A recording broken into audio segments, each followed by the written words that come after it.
Al-Hikma Foundation inayo furaha ya kuarifu na kualika wananchi wote wa mkoa wa Dar es Salaam na maeneo ya jirani katika zoezi la tohara sunna kwa watoto wa kiume. Sasa ni rasmi ile ahadi ya Al-Hikma Foundation walioitangaza. Tutawafanyia sunna watoto wa kiume 1000. Takbir!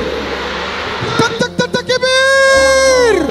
Katika uwanja wa Benjamin Mkapa, siku ya mashindano makubwa ya mabara yote ulimwenguni inatimizwa, na wewe mwana Dar es Salaam ndio mtimizaji mwenyewe. Kumbuka, zoezi hili ni bure kabisa na litaendeshwa kwa ushirikiano mkubwa na serikali pamoja na taasisi ya wataalamu wa afya wa Islam ya The Sunshine Muslim Volunteers SMV katika vituo mbalimbali vya serikali kama ifuatavyo. Shughuli hii ya tunu itaanza rasmi tarehe 26 mwezi wa 4 mwaka huu 2025 katika kituo cha afya cha Yombo. Tarehe 27 mwezi wa 4 2025 tutakuwa katika kituo cha afya cha Buza, na tarehe 3 mwezi wa 5 mwaka huu 2025 zahanati ya Tandika. Tarehe 4 mwezi wa 5 2025 zahanati ya Charambe. Tarehe 10 mwezi wa 5 katika zahanati ya Mbagala Kuu, na tarehe 11 mwezi wa 5 tutakuwa katika kituo cha afya cha Kijichi. Tarehe 17 mwezi wa 5 2025 tutakuwa zahanati ya Tuongoma, na tarehe 18 mwezi wa 5 zahanati ya Mikwambe. Tarehe 24 mwezi wa 5 zahanati ya Chamazi. Tarehe 25 mwezi wa 5 kituo cha afya cha Mbande. Tutatoka Temeke tutaelekea Ilala. Tarehe 14 mwezi wa 6 2025 Buguruni kituo cha afya. Tarehe 15 mwezi wa 6 2025 zahanati ya Vingunguti. Tarehe 21 mwezi wa 6 2025 tutakuwa katika zahanati ya Kiwalani, na tarehe 22 mwezi wa 6 2025 huduma itatolewa katika kituo cha afya cha Segerea. Tarehe 28 mwezi wa 6 tutakuwa katika kituo cha afya Kinyerezi, na tarehe 29 mwezi wa 6 tutakuwa katika zahanati ya Kitunda. Tarehe 5 mwezi wa 7 2025 katika hospitali ya Kivule, na tarehe 6 mwezi wa 7 2025 katika kituo cha afya cha Majohe. Tarehe 12 mwezi wa 7 2025 tutakuwa katika kituo cha afya cha Pugu Kajiungeni. Tarehe 13 mwezi wa 7 2025 katika kituo cha afya cha Chanika, na tarehe 19 mwezi wa 7 2025 kituo cha afya cha Zingiziwa. Ratiba yetu itahitimishwa rasmi tarehe 20 mwezi wa 7 2025 katika zahanati ya Msongola. Ewe mzazi au mlezi, muandikishe mwanao sasa katika kituo kilichotajwa kilicho karibu nawe ili asaidiwe. Kumbuka, zoezi letu hili ni bure na halibagui mtu kwa dini yake wala kabila lake.